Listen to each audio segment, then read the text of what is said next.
Bonjour à tous, nous poursuivons avec la troisième Mishnah du sixième Pérec. La Mishnah nous dit Kohen velevi shekiblou sadeh me Israël. Un Kohen, un Lévi. Pourquoi on va parler d'un Kohen et un Lévi? C'est parce que le Kohen et le Lévi, le Kohen peut manger la terouma, le Lévi peut manger le maaser. Le Kohen et le Lévi sont des métayers shekiblou sadeh me Israël. Ont reçu un champ, le propriétaire est un Israël, et le propriétaire, le Israël, va recevoir, en fonction de leur engagement, la moitié, le tiers ou le quart de la production. Eh bien, le Tana de la Mishnah dit Kshem shecholkim bachulin kacholkim bateruma. De la même manière que les propriétaires vont prendre leur part, on va dire un tiers de la récolte choulin, de laquelle on a déjà prélevé les trumot ou maasrot, eh bien, kacholkim bateruma. Ils prendront aussi de la terouma, c'est-à-dire le métayer était Kohen, le métayer était Lévi.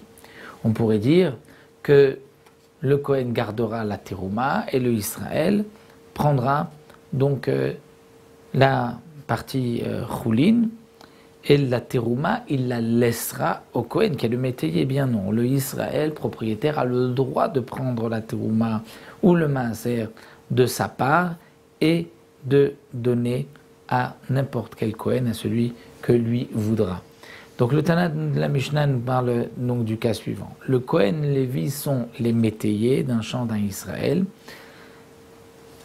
Bien de la même manière que le propriétaire va prendre choulin, prendra une part de la terouma, et ce n'est pas évident d'office que le Kohen et le Lévi métayers vont regarder la terouma ou les maasrot. Rabbi Eliezer Omer, afa maasrot shelaim. Rabbi Eliezer dit non.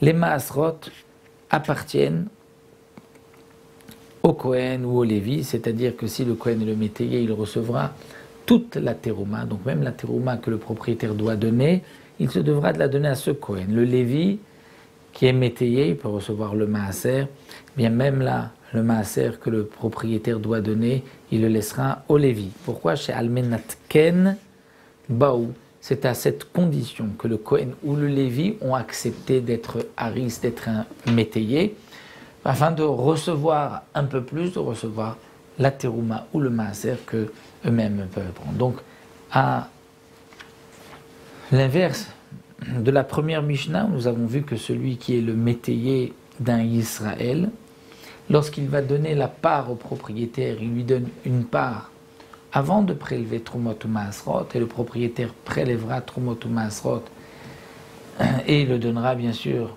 à celui qu'il voudra. Dans le cas où le métayer est Kohen ou Lévi, eh bien là il y a une différence entre Tanakama et Rabbi Eliezer. Pour Tanakama, le Trumot ou Maasrot de la part du propriétaire restera au propriétaire et lui devra donc ensuite le donner à qui il voudra, pas obligatoirement à ce Kohen-là, alors que d'après Rabbi Eliezer, il devra, donc le propriétaire bien sûr, comme dans la première Mishnah, c'est à lui de prélever les Trumot ou Maasrot, mais il les laissera au Kohen ou au Lévi qui sont les métayers. Voilà. Dans la quatrième Mishnah, on verra le cas inverse, c'est le Israël qui est le métayer d'un Kohen ou d'un Lévi.